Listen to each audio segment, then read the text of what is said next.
What is going on? Happy Thursday. It is the last day the market's open this week. Hope everyone's doing well. We're looking at gold on the weekly chart, which looks extremely strong.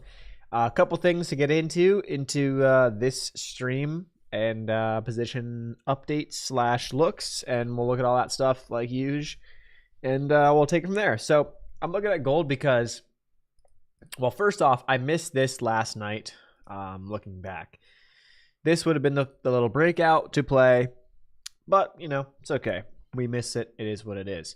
Nice move, nice extension there on gold on the 4-hour time frame. It just made a new high, new all-time high, I believe. Yeah, just barely above 22.25. And yeah, so it looks pretty strong, obviously, on the bigger time frames. Here's the monthly chart. I mean, there's your monthly breakout on gold. So yeah, does look strong. That's the daily chart. You know, the trade that I originally had on it was in here, and I had a stop under here for a swing, and technically speaking, like, it would have worked. However, the path to getting there just happened to be this like kind of weird choppity chop, and then, you know, it was a couple of days of this, and so I was wrong on the timing. So as that happened, I moved my stop up and ended up stopping out on it.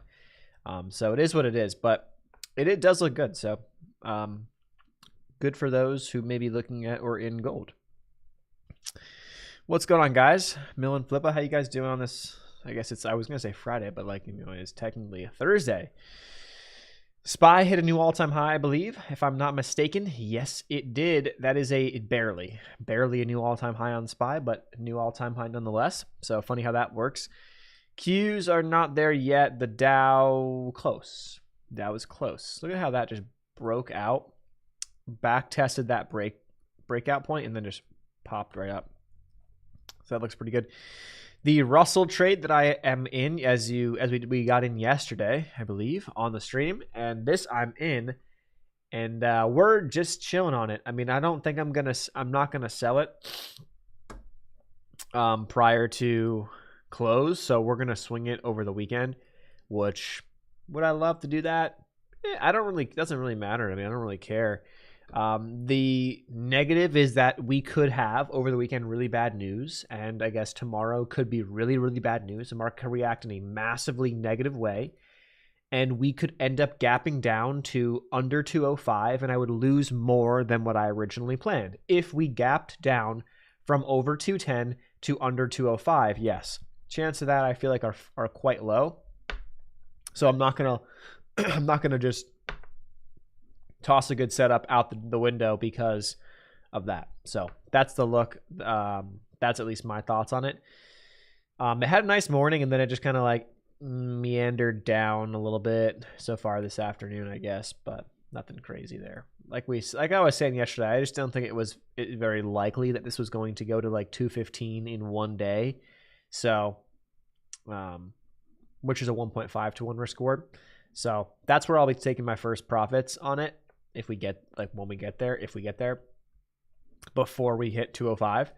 So whatever hits first, either stop or take profit will be there in place. So that's the Russell idea trade, or not the trade that I'm in. There was a Bitcoin trade that I was looking at. I was eyeing up. It was the same exact trade pretty much as yesterday, and I have an order set. So if we break above these highs, I will be getting in, and my stops will be underneath these lows, and I'm looking for 75 plus on it. That would be the trade. We'll see if we get it, but that's the other one that I'm looking at. So, dude, my freaking I'm just getting congested. The allergies are getting me. I was sneezing like a freaking bitch today. Coming back from the gym, I just had a sneezing fit. I sneezed like 30 times in the car. I'm like, holy shit, this is insane. Because I never get allergies, never. But, you know, it is what it is. Recording a pretty strong day today. Okay. I don't want to just like sniffle into the mic. I will try my best. Look at ARK, just nothing. Although it's wedging, so you got a wedge setting up. If I had to guess, remember DraftKings, by the way? This must have had news yesterday. Got nailed. Just right back down. It's like, oh, cool. Like, just like, we were talking, I was saying 50 plus would be the great targets, and it gets to 49.60 and then gets hammered off of some news, I think, yesterday. You know, it's like, oh, cool. Great. That's why we can't have nice things right there, you know what I mean? We get a nice breakout that looks good and then just gets hammered on freaking bad news. Oh, cool. Awesome. Great. Love it. Palantir just consolidating. Haven't checked the stock model, but that is a little head and shouldery type of a look right there. That's what it looks like. Would I short that? No, not in the environment we are in right now. Same thing as Rivian. Was a potential short setup to the downside right here, right? I thought we saw a breakdown. I was like, I had an alert there just in case, right? But tickled the lows and then whoop, bounce it right back up. It's just like it's not an environment that I have seen a lot of shorts working in the way that I trade, so I'm not gonna bother with them on these things. Just not gonna do it until I start to see some follow through and some stuff working, you know. But in the meantime, we let them let the short setups set up, but I will not be partaking in them if they do present themselves, unless the S&P starts to roll over a bit, which it has not shown any signs of doing so. So we move on. Damn.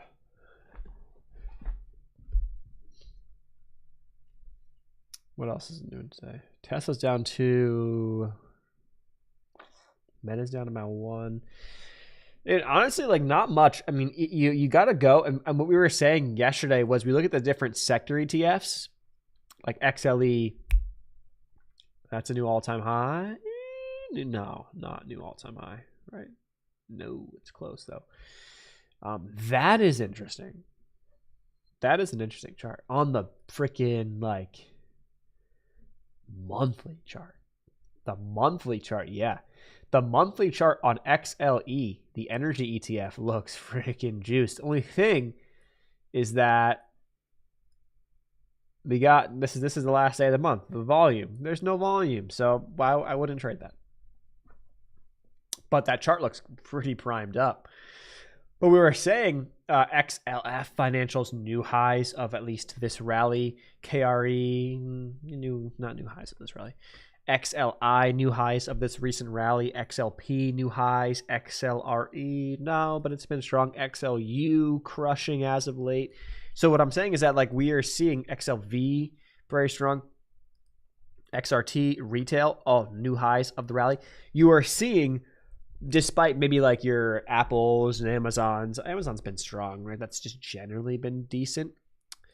I'm guessing Amazon, yeah, but it's not like going like pop. It's not popping off. It's just kind of like inching its way up. You're getting decent movement under the surface where like you have the sectors in general with a lot of other stocks doing well. The big names are not making drastic moves, which they made big moves weeks back. They're not making as big moves anymore. But you're seeing like that rotation into other things. And so the S&P, despite Apple, Amazon, well, Amazon is near highs. Microsoft, where's Microsoft? It was, now it's pulling back. Despite those are, kind of just floating around, you are seeing the S&P kind of drifting higher. So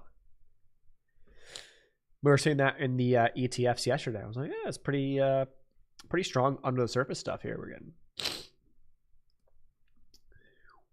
So... Cool.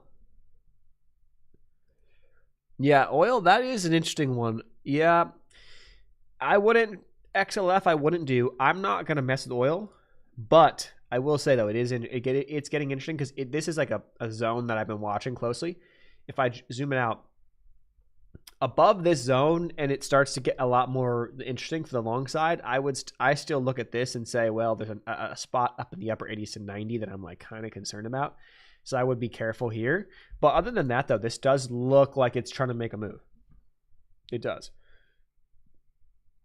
Kind of a lot on commodities, like oil's doing well, gold's doing well, Bitcoin kind of doing well. Like they're kind of getting some good action there. Do we have a little Bitcoin Easter push? What are we thinking here? Are we gonna flag? This is a flag and a half though. Holy shit. Yeah, now it's just a beautiful setup, I think. Yeah, that's why I have a buy stop order set. So if we get above that level, I mean, I'm in. We'll see if it pans out, but that's what I'll be trading off of, that break if we get it on BTC. Got an alert set, so we're ready to go.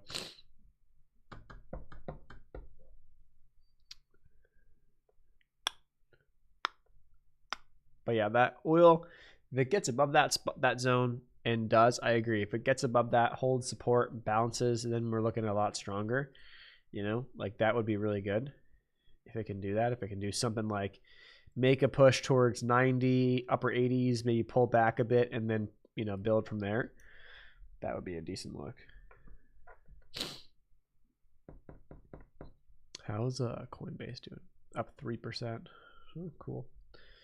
Nothing crazy, but it's well. Remember talking about Robinhood a few days ago on the streams? How strong that thing is doing. It's continuing to push. It's above $20 now, believe it or not. Crazy.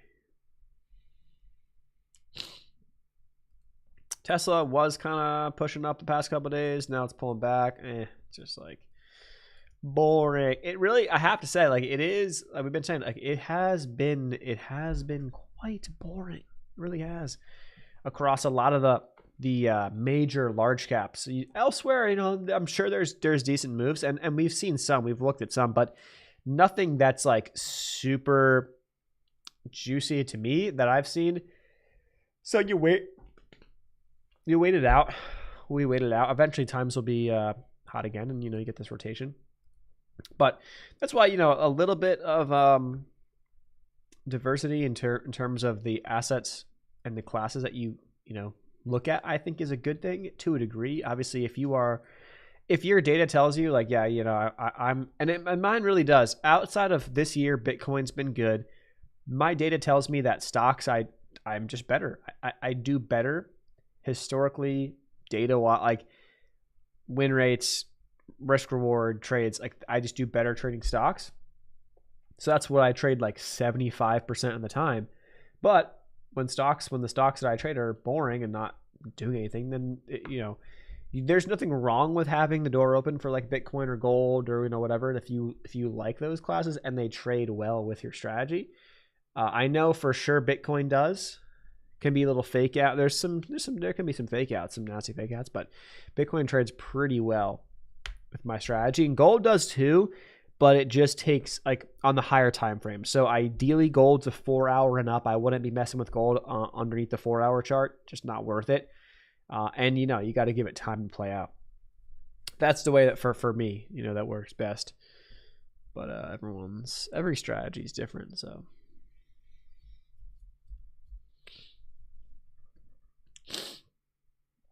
But yeah, SPY looking pretty good there. Has had some decent volume this afternoon. I would imagine, let's check the volume bars. Yesterday's volume was surprisingly pretty good. And it was kind of it was a bullish candle. I mean, it was a very bullish candle, actually. You had this lower wick closing very, very strong, very nice. Very bullish looking candle there. And so today follows up with a small green, but it's up. It is up at a new all-time high on SPY. Nearing 525. I mean, the thing is, the higher it goes, the crazier it kind of gets. But it's not doing so in a blowout, short, squeezy like way. You know what I mean? Which I feel like if that was the case, if we were getting SPY going up, 2-3% type of days, that would be a lot scarier and a lot less sustainable. But we're not getting that. So that makes it less scary and maybe more sustainable. It's just just a thought, So I don't know. That's what I see. The put call ratio popped. Not that I look at this very closely, but this spiked a little bit today. It kind of spiked a couple days ago. Last Friday, it's spiking a little bit today. I don't know if that's just a weekend hedge type of thing or what. We had sentiment survey came out. This came out very bullish again, 50% bullish, which is pretty high. If the average is 37.5, 22% 0.4 bearish and 27.6 neutral. So we had a little bit of a hit to the bulls last week. That is swapped back. Bulls are back more in control. They've been in control, but they're back into more control, I guess, this week in terms of where people are feeling about the next 6 months. This has been the indicator that the contrarians probably want to freaking blow up and want to burn and never see again, because it worked very, very well on the bearish side, but it has not worked very, very well on the bullish side. That is for sure. Meaning that when we see like aggressive, bullish sentiment for a long period of time, you would think, based off what happened last year, or I guess 2 years ago, when we had aggressive bearish sentiment that would get very, very high, 50+%, we would see some bounces shortly after, and then the longer the bearish sentiment stayed relatively high, we actually had some very large bounces that were more sustained. We're just not seeing. It's been like this for months. We're just not seeing big pullbacks at all, and we're definitely not seeing sustained pullbacks at all. So that's the thing with this sentiment indicator, or from like a sentiment perspective. We've talked about it's cool and stuff, but I think it really can only be used. It needs to be taken with a very large grain of salt on the bullish side. And I think it could be used fairly well on the bearish side. Now, of course, it's not just a buy. When bearish sentiment goes 50 plus, it doesn't just mean buy and you're going to be up. No, but you can use that from like a, is this a decent time to dollar cost average?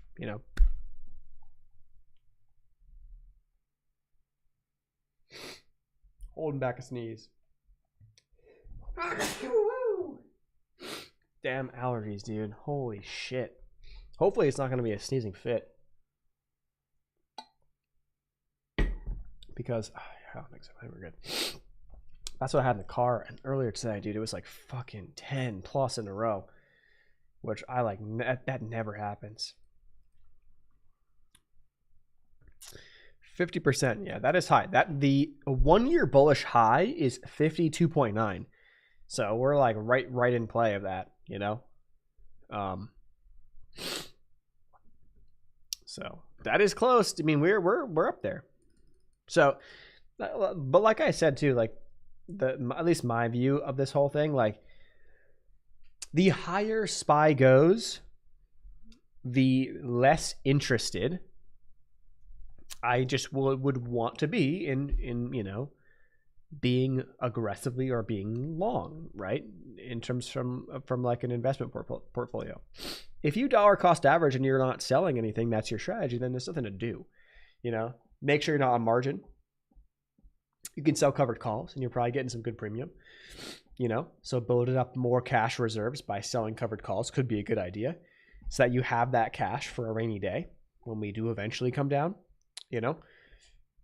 But there's not much to do there. If you are like a swing investor, you know what I mean? Someone who tries to time the markets, which is very dangerous, and I don't recommend you do that. But if you are someone who is like that, then, you're kind of looking at a time that is less and less interesting to be overly long. You know what I mean? Or to be long in general. Because if you are something like that, and let's say that's your strategy that you've been running for years and you were very good at it, well, there's a decent chance that along the lines here we're picking up some dips, I would imagine, right? This is a massive move, so if that's you're probably not very interested anymore up here. You're like, whatever happens, but you're waiting for a bigger dip, whether that's going to be to here, whether that's here, who knows, right? You're waiting for, at least a bigger pull for you to get interested again, right? If that's how you do things. So crazier the crazier, the crazier the thing, the higher it goes, the crazier it gets. If you just jump back to last year's low, or I guess not last year's low, October lows to now, it's up 28%. So, if we keep inching higher until October, you're talking about a 30 to 40+% move in a year, which is nuts. And it's not even like we're coming off the back of, a crash, right? Like that's just coming off the back of a 10% pullback and then a ripper. And then of course from the 2022 October lows, in a span of 2 years, you're looking at a 50+% return, which is insane, let alone if we go higher by October, even more insane. You're talking 60-ish% return, like could be in the cards. That's insane. Maybe more, who knows, right? So just take it all into consideration. Obviously, it does not mean that the market has to go down. I'm definitely not your perma bear type of person, but just in the grand scheme, right? When pullbacks occur, it's not surprising. It shouldn't be super surprising when you look at that, right?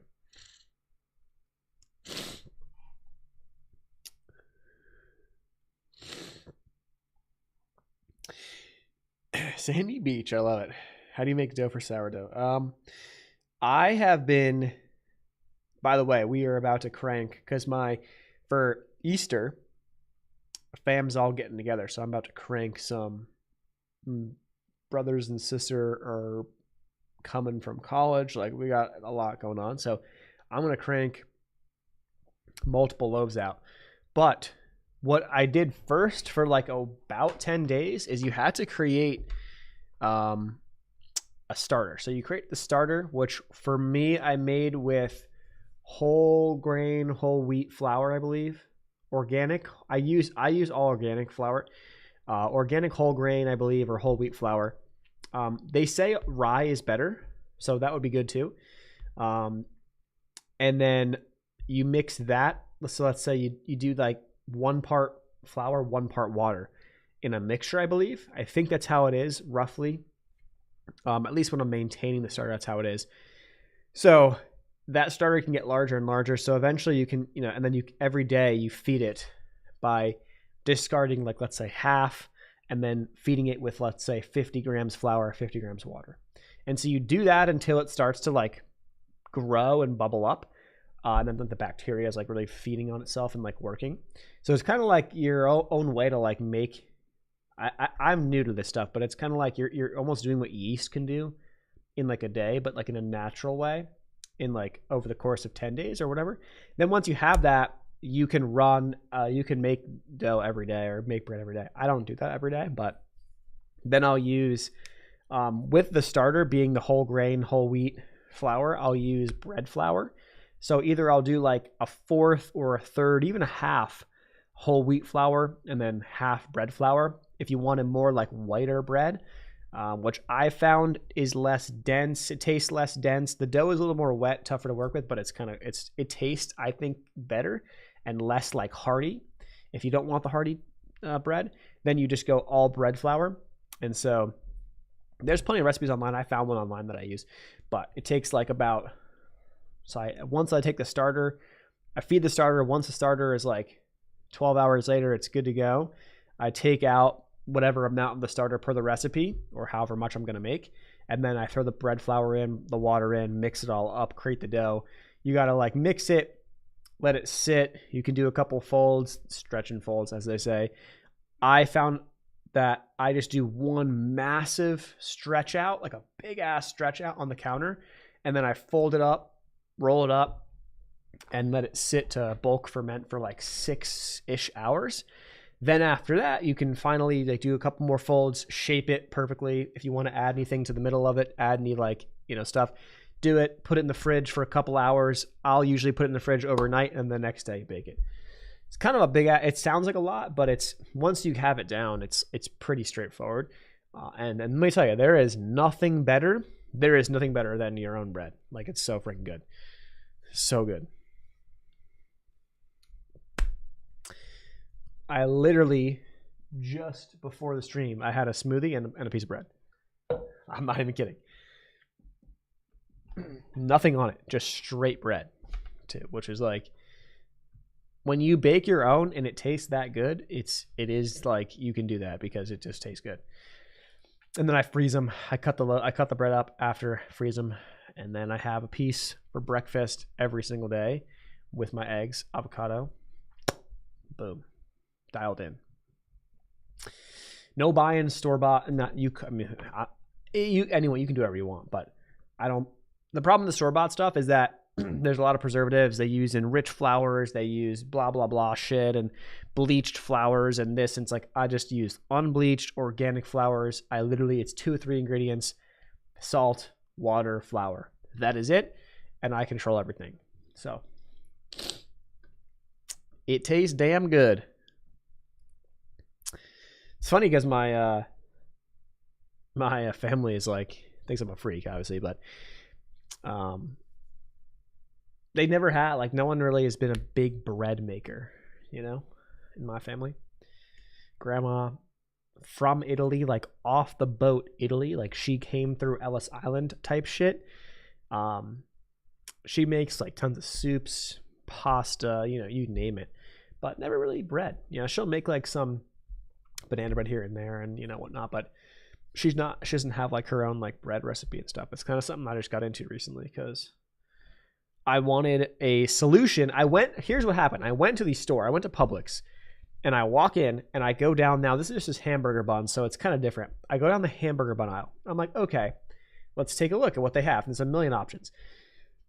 And I go through, I'm this type of guy where I will look at every single label. I don't care. Like, I love looking at labels because I'm just curious, like, what's in some of this stuff, you know, like preservative wise, or like what goes in, what are the macros on some of these things? Like, is there, how many carbs, how many sugar, like fat, like, you know, what's in it? And so I go through the aisle and I'm like, I literally picked up every single hamburger bun package. I went, there was like 50 of them. I did not find a single one that didn't have added sugar. Every single one had added sugar. And that blew my mind that there was not a single one that didn't have added sugar. Now that maybe just been my Publix and maybe it was a small one. I don't know. The one that I went to. But that blew my mind. I was like, this is insane. Because like there's other things you can put in these, you know, breads and buns that, like, to preserve them, like sugar, you don't need it. Of course, that's more for like, so when you eat it, like you like the taste and it makes you come back and buy it again, right? Because it's like the addiction factor. I mean, like, just, I thought it was nuts. That was a big part that sparked it. And then also I was like, okay, well, in the morning, it's kind of nice to have toast or a bagel with my eggs, some sort of carb. I'm not going to make I mean, I could, but like rice, I just don't want to have in the morning. I'll have that for lunch, or a potato, I want to have that for lunch or dinner. I don't want to have that for the freaking breakfast. You could. Oatmeal, I guess you could. I've never been a massive oatmeal fan. Like, it's not bad. I'll go through phases, but So it was like a piece of bread or toast with my eggs would be awesome. Like, that's what I want every day. So then I went through that whole, you know, the bread aisle, and the same thing, right? Almost every single piece of bread you look at has added shit. So I was like, let me just go make my own 2-ingredient bread. And I know exactly what's in it. And the best part about it is it tastes freaking amazing. So, and I can control it. And I can, you know, alter the recipe. If I want to add honey to it to make a sweet bread for like more like a dessert, then I can do that. If I want to add like mix-ins, if I want to add nuts, I don't like nuts in my bread. But if I wanted to, I could. If I want to add cranberries or blueberries or whatever, I can do it. And I don't have to worry about someone else fucking with my shit. That's really what it is. Because I'm a freak when it comes to that. Not really, but I am kind of, you know, anal about like my food. You know, like I don't want extra shit that's not necessary in my food. You know? And of course, you could just I used to be the guy who was like, calories in, calories out, you know, make sure I just get my protein in, and then, you know, calories line up, whether it's sugar or ice cream, I don't give a shit. I used to do that, but I felt like absolute dog shit, just in general. Now, of course, did I really? Not like that. I make it sound worse than it probably is. But in general, like, you know, tired more often, less energy to do certain things throughout the day. When I've been eating this way, where I've been eating like the less ingredients, the better in my food, eating that way and eating mostly like whole foods if I can, just feel better. Like I feel better energy. I'm not taking naps. I don't need to take naps during the day. I feel good. So I'm like, I'm going to do that. And then my body just craves that. Like it wants more. Like, yeah, a freaking massive ice cream sundae, that shit will hit. Like I'm not against having that from time to time. That shit tastes freaking good, but that will make me feel like absolute shit shortly after, or the next day I might feel the downsides of that. So it's like body just naturally starts craving those types of foods, and it's like, okay, well, that's what I'm going to do. Not to mention, like, it's just better for you, and I would imagine it probably promotes, your longevity and, all that cool stuff, if you're into that.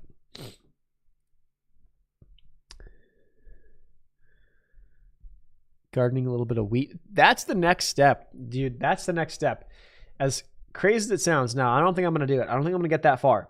But people I've seen who start like milling their own like flour from like grains and shit. And I'm like, that. Because like everyone always like, I want the freshest flour. I want the freshest bread. And like to get to that next step, you go beyond buying store-bought flour and you just buy like the grains. And you have the machine that just grinds them all up and makes the flour, which then you use for your bread. That is pretty cool. That's going all out in my view. But I mean, I see it. Pasta grammar, Eva from Italy makes good. Okay, cool. There, what's funny? My dad was sending me this stuff. There are like not a million. There's a lot of people who have these like sourdough, like who are like dialed to sourdough. So they have like crazy, because you could make it as crazy as you want. Like you could be the person who every 30 minutes is like stretching and folding and like kneading the dough and stuff, right? Because it could, if you want to make it perfect, like you probably could do more. The more effort, like the better. If you know what you're doing, it probably comes out better. I try to balance like effort with time management. Like I'm not going to spend 17 hours on a loaf of bread when I could spend, to make it perfect, when I could spend 2 hours total, maybe even an hour total of actually doing stuff to make it 90% as good. Like that's good for me. Like I'm good with that. If I can figure out how to do that, that's good enough. But there's a lot of people who have like great channels and stuff. That's what I found. I just looked up recipes and, went from there on YouTube.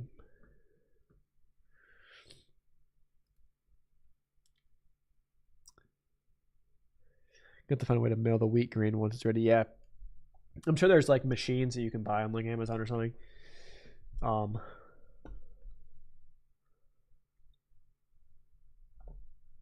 Because I've seen people on like those YouTube channels that do that stuff. What we get into on a Thursday with kind of boring, well, not boring, there is some stuff to talk about, but nothing crazy. This is not the best looking candle, to be honest with you, on IWM. I don't love it, but that's not going to force me out of the trade by any means. So still above my entry point, so I'm not really worried about it. I'm staying in. I also am kind of curious, swap fees, what the swap fees are going to be with the broker and stuff. So I'm kind of just testing the water, seeing how much swap fees will be over the weekend. It's a long weekend, so because I got in yesterday, it's going to be one night tonight, and then like 3 nights technically, I guess, over the weekend, right? Thursday night, Friday night, Saturday, so maybe 4. So it's going to add up. The swap fees are going to add up. So I'm curious how much it's going to be. So I just want to get that data and understand what I'm working with to make sure, like, okay, if I'm going to swing, like, I got to know, like, is it good to swing over weekends if I'm nearly at my target, or should I just lock it in because the swap fee is going to be pretty large and it's not worth holding, and that's just something to pay attention to. But I'm pumped. I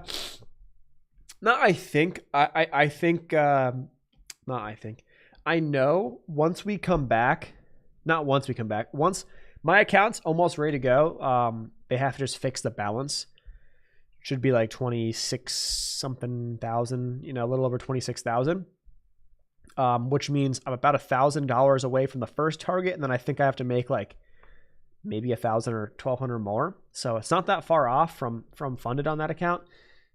In the grand scheme, my plan is to size up, not massively, but just enough, enough to where like, okay, like we're working with, if we happen to go on a 3 trade win streak, we could probably be there. You know what I mean? Type of thing, or at least close to it. So that's kind of the view. And then if we go on like a 6 or 7 trade lose streak, then, we're hitting, maybe we're getting closer to the not the drawdown, but getting closer to, I don't know, under 25K, whatever. That's just how I want to play the risk management. So the plan though is for sure to not to start. I mean, I've been slowly doing that. Slowly. I mean, you can kind of see if I jump back to, so here's this year in TradeZella. You can't really tell that much. I have to go to 2023. If you go to like October. Am I blocking it? Yeah, I'm blocking it. Fuck. But you can kind of see like the sizing was pretty small relative. Like the bars have gotten larger and the curve has gone up consistently to the right, which is good. It's what you want to see. And these numbers are nothing insane. $3,600 is nothing, to write home about, like massive, like, holy shit, this guy's amazing. No. But with the sizing, the trade sizing that I have, my average winners are 131, average losers are 71.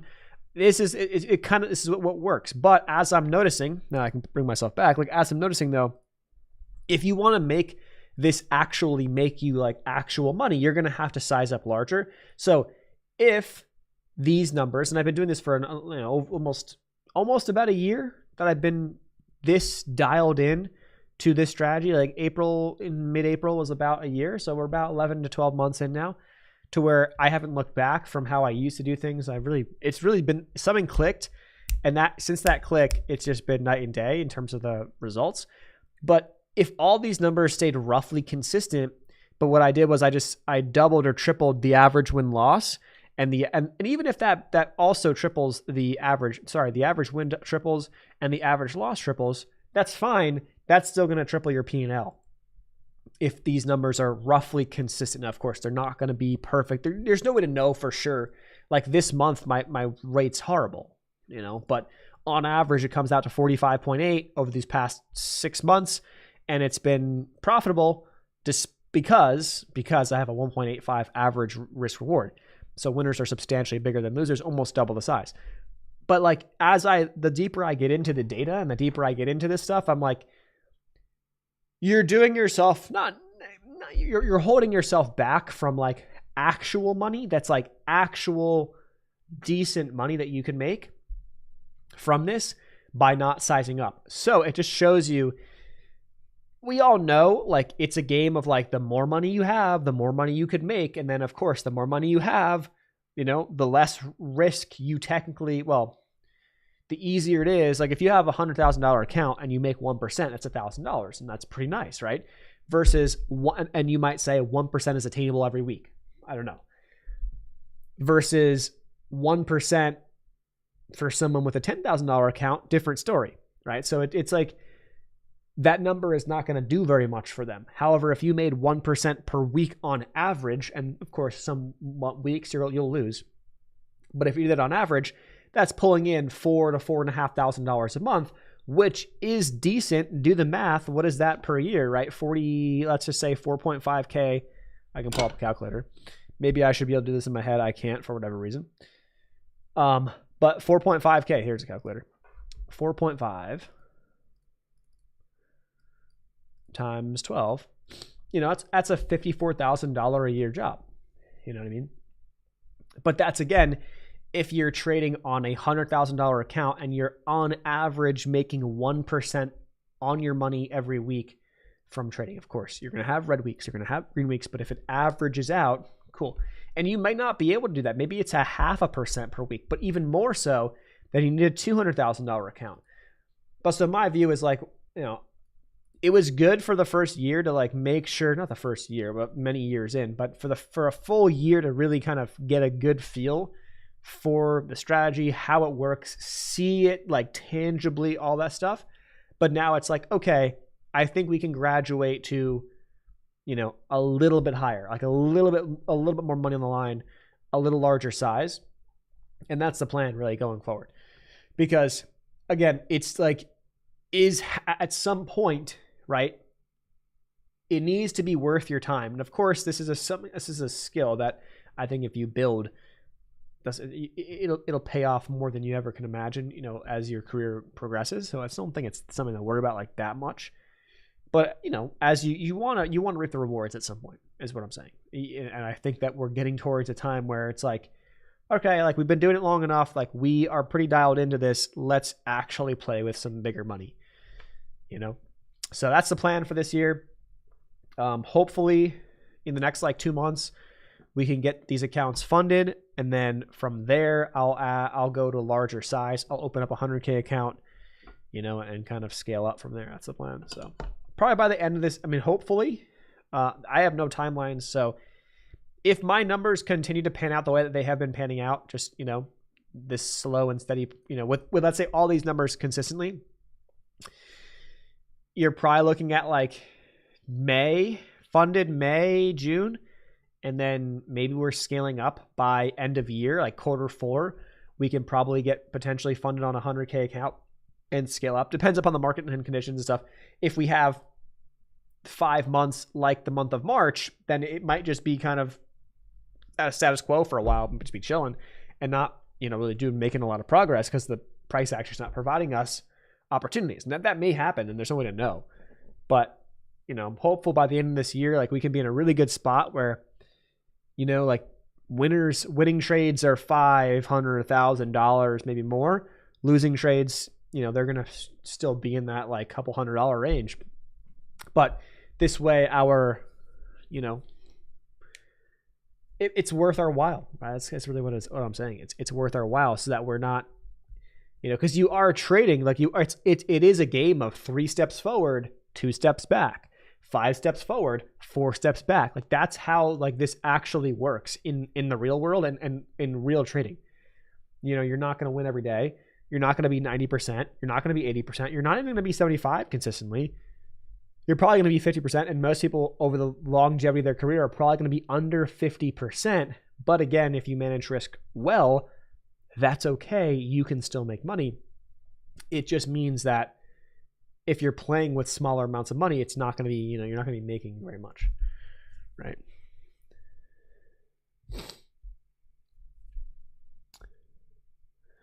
This is a stream where you can learn how to make dough. Yeah.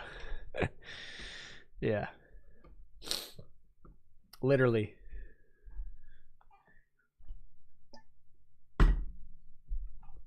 Literally making... Actually, I gotta feed my starter literally in a couple hours, so because tomorrow's a decent day. Tomorrow I'm actually making dough tomorrow, so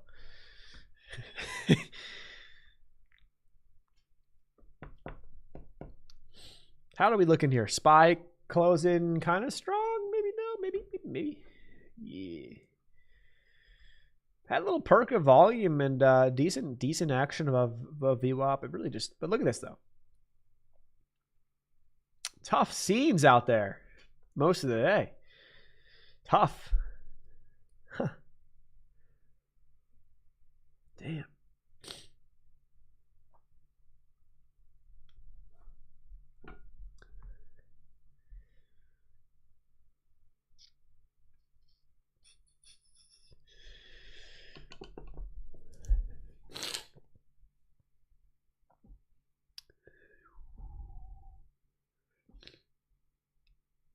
Maybe commodities will be your thing too, right? And maybe that's just the like corner of the market that you like to trade and that makes sense to you. But like I don't mean to say that as in like that's the plan and like yeah, obviously it's never going to work out perfectly. If in a perfect world, AMD probably in a perfect world, like yes, in a little pop there. In the next 20 trades, I should be able to get there, right? I don't know how long it's going to take to get there or whatever. 10 trades, like if you do the math, right? If you average 50% win rate roughly, and 10, and the winners are 200 and the losers are 100 or 110 or 150 even, okay, that'll get you there. And you can do the math. I'm not gonna go out far and say that. Who knows? Like, who knows what's going to happen? But that's like the rough plan. And I feel like I owe it to myself to continue to size up and get to that point of trading with, with some real dollars, like some bigger dollars that are actually more meaningful to my own personal life expenses, needs, and stuff. Not that I will be using that money necessarily to pay bills. I won't, but it will be kind of cool when you make X and now you made double or triple because the trading money comes on top or whatever, and then it's like, oh shit, now I can do this, or I can buy this if I need to buy this, or I can invest X. I can invest all of that into the S&P on the next big dip or the next 10% correction, and now I've got that money in the S&P, which then sell covered calls. That it's paying me. It's again, you're building up assets, and then that's kind of what it's all about. You know what I mean? Oh, look at that SPY dump. Yo, check that out. The last few minutes of the day just dumped it. Crazy, right? Back towards low a day.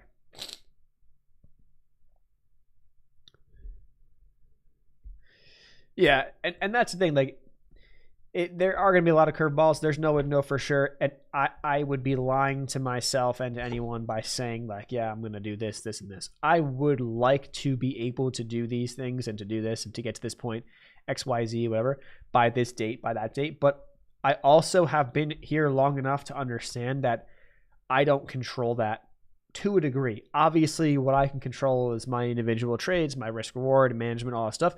I can't control what the next 6 months brings and what price action looks like. If the next 6 months is like the past 6 weeks, or I guess the past 4 weeks, 3 weeks specifically, then it might not be the best. It might be kind of shitty. I can't control that, and that's going to provide less opportunities, which allows me to do less from a trading perspective. That's going to happen across years in a career. There's nothing, you can't control that. But as long as you're sticking to your plan, sticking to your strategy, it's kind of cliche, right? But if you're actually sticking to your strategy, then when the strategy presents, you trade. When it doesn't present, you don't do anything, and that's it. So right now, hasn't been a lot. There's been a couple, but there hasn't been a lot. I'm going to stay in the IWM or the Russell futures position over the weekend. We'll see how that happens next week. It does look good. Broke out yesterday, and we're above the breakout point. Not the strongest of closes, let's be honest, but it was up today, so I'm not going to complain. We're up on the position a little bit, and our risk is 205 on the Russell on IWM. So with that said, I will see you guys next week. I may have a video that I will drop this weekend. I think I should have one. I think it's filmed. I don't even know. I got to check. I have no idea anymore what the hell half the shit. But tomorrow the market's closed, so I should have more time because we don't have a stream. That gives me like an hour other work I got to get done. So we'll get that done tomorrow, hopefully, and I'll put it up on Saturday maybe. Yeah, so that's that. Hope you guys have a great Easter weekend, Good Friday, Easter Sunday, and I'll see you next week. Peace out and enjoy.